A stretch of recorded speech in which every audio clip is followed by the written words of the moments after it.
Verizon Wireless kept billing a Manteca man for a year after he died. When his family couldn't stop the hemorrhaging of cash from his bank account, it was time to call Kurtis.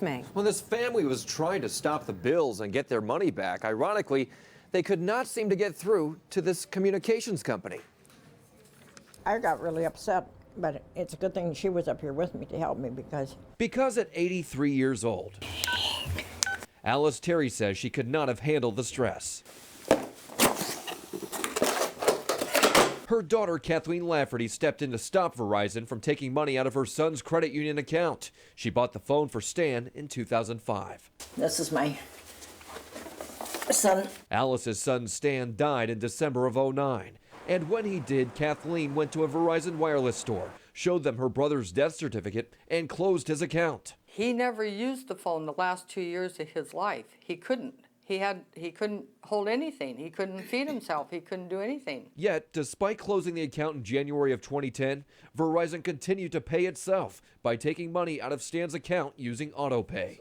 $13.09 in June 2243. Kathleen was handling her brother's estate. Every time she saw another withdrawal for Stan's terminated account, she called Verizon Wireless. But each time, she says her calls got her nowhere closer to solving the problem. And they kept telling me it wasn't their department to call this number. I'd call that number. They said it wasn't their department to call this number. She says this went on for the next 11 months. She sent faxes, made more calls, only rarely able to talk to a real person. And no one can answer any questions. She called their Treasury Department, their communications office, their customer service.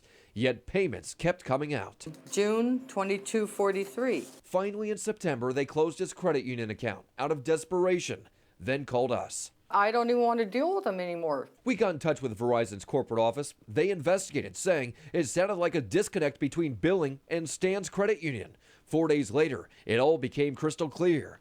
Turns out, Stan had two Verizon accounts, one wireless and one landline. Verizon had continued billing for the landline. To the 49er game. Looking back at her days as a business owner, Alice says she would never have allowed this kind of chaos to happen to her valued customers. I can't think of any instance where things got that messed up. Now, one customer service rep on top of their game could have prevented all of this aggravation. We've said it before, but it's worth repeating. You have to be careful with autopay. The money comes directly out of your checking account, and if there's a problem, it could cause a lot of heartburn before you get it fixed. If you have a consumer problem you can't resolve, maybe we can call the hotline Monday through Friday, or you could always go to our website, cbssacramento.com, click Contact Kurtis. Okay.